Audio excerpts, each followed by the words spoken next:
Yo, what's up everyone? Welcome back, Jamie here today, and we're going to be talking about Leatherface, Texas Chainsaw Massacre 3, which was released in 1990, 4 years after Texas Chainsaw Massacre 2, and unfortunately Tobe Hooper didn't return to direct this film. It suffered from lots of cuts from the MPAA, all the kills are cut down. It was a failure at the box office, it hardly made any money back. And really, it doesn't even line up with the continuity that we've seen so far, really. Let's just jump right into it. It starts with a narration like these films always do. And it confirms that Sally died in 1977. But that doesn't last for long, because in the next film, let's just wait till we get to that. It also says Leatherface was just like an alternative personality and he never really existed. There's no mention of the events of part 2 either, so they're just scrubbing over that. Even though later on we'll see a character from part 2, but you know, like I said, the continuity is all over the place for this timeline. We see Leatherface cutting up skin, making a new mask, and while he's doing that he's watched by a girl from the window who comes back into play later on. From there, we're introduced to our two main characters who are driving through Texas, Michelle and Ryan, and these characters are so annoying. Oh my god, especially Michelle. She is so annoying. She's got no personality, and when she finally shows a personality at the end, it's so cringy. But yeah, these two are like, I think they're about to break up or something like that, and they're going through, like they're doing a road trip to some, I don't even know. Like she apparently she's moving away and they want to break up. I don't know. It don't matter anyway. They're only here to die, really. Like I said, from there, we get a Stretch cameo. Stretch from part 2 arrives at the scene at night because they found all these bodies that start digging up. And she's in it for like, 2 seconds, but she looks, you know, normal. She don't look crazy. She looks like she's got a job, like a journalist or something like that. But again, if you're not mentioning part 2, like, what, is this the same Stretch or is this like a different timeline? Because that's my logic with this series. Like, literally, this is a different timeline. This takes place after part 1. Part 2 never existed, so this is a different Stretch entirely. That's my opinion anyway. Let me know yours down below. And then it's the next day and they're still driving through Texas and they hit like an armadillo and it's still alive on the road and she doesn't have the courage to kill it, so Ryan has to come over and kill it for her. You know, he's trying to sell that she's not, you know, she's not that mean, but eventually she will be. But I just don't care. These characters are so annoying. And even the family later on, when we get to the Sawyers, that even them, they're just, we'll get to it when we get to it. They arrive at the Last Chance gas station and they get introduced to the worker there who has a camera and he takes a picture of it just like the hitchhiker did in part 1 and he tries charging her for it. And then he starts filling up her car with gas and he's doing it dead sexually, like in the back. And this guy, like, I can't understand half of the shit he's saying. I guess it's funny in a way, yeah, but I just literally, I don't know what it is about this film. And the next one, Next Generation's completely batshit crazy, but at least with that, it leaves an impression. This film, it's just meh. We get introduced to the other character, Tex, who's actually, here's the twist, he's one of the brothers that we find out later on. But even this guy, it just feels like people are just trying to copy the first two. The family was so strong in the first 2 films, and these people just feel like wannabes. So Michelle goes to use the toilet inside the gas station, and the guy's like perving on her, he's watching her through the window. And then Tex finds out, and he starts having an argument with him.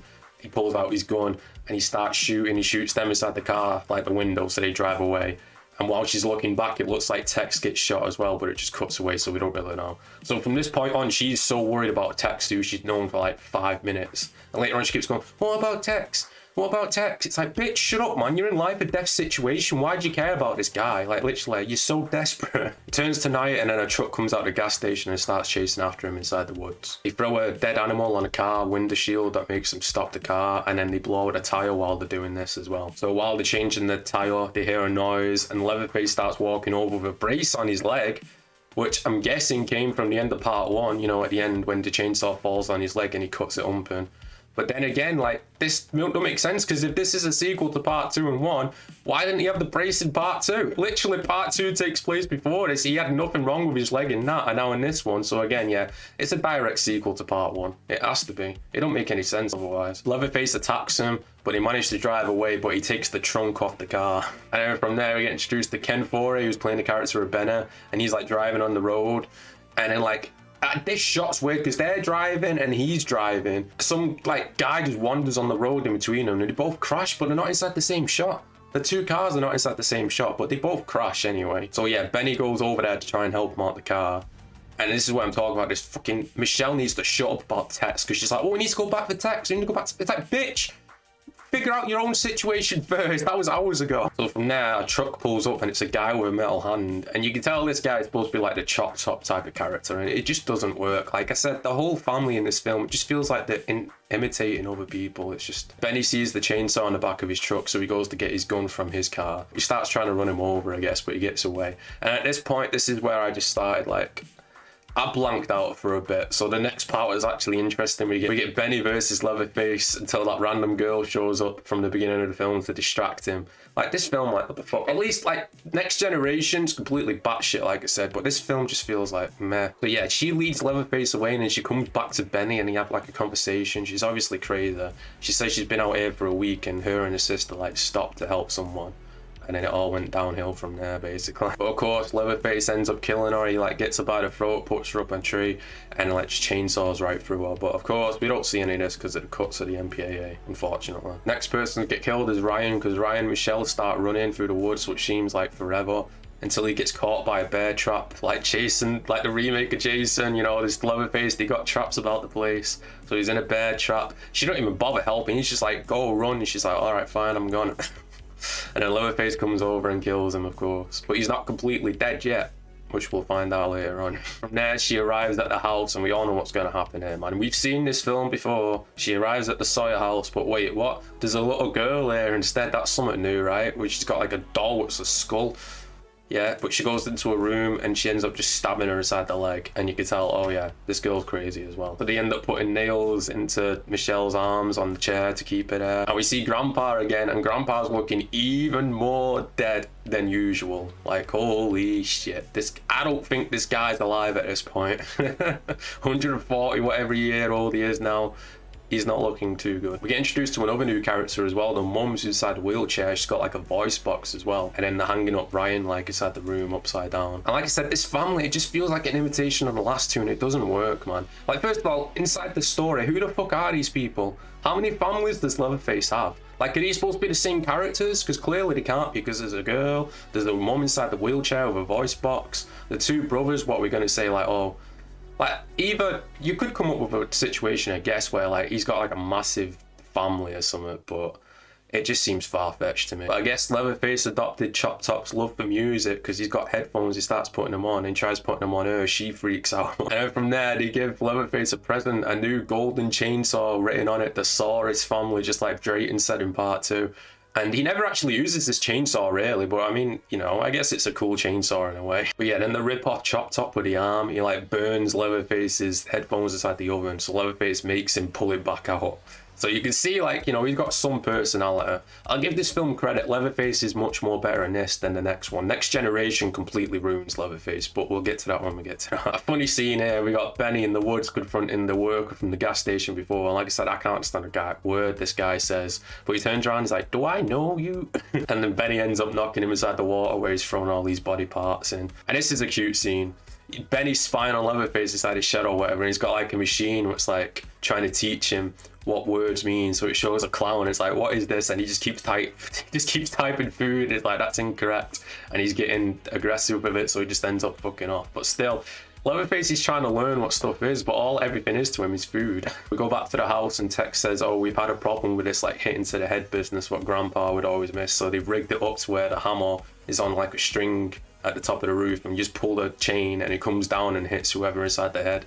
And they decide, oh, it's the little girl's, you know, she's old enough to do her first kill. And you can tell they're all supportive of each other. They're not like, I mean, they do argue, but at this point you can tell they're all loving, like, oh yeah, it's the first time. So she pulls the string, hammer hits Ryan, he's dead.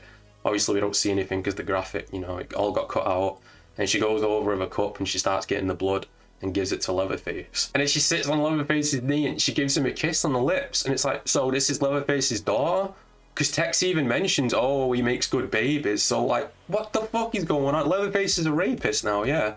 I just figured like, oh, they kidnapped a girl and raised it as their own, which is still fucked up, obviously. But raping someone, keeping them alive, and then having birth, that's even more messed up. And I just don't see Leatherface capable of doing that. He's a confused, like in the second one, yeah.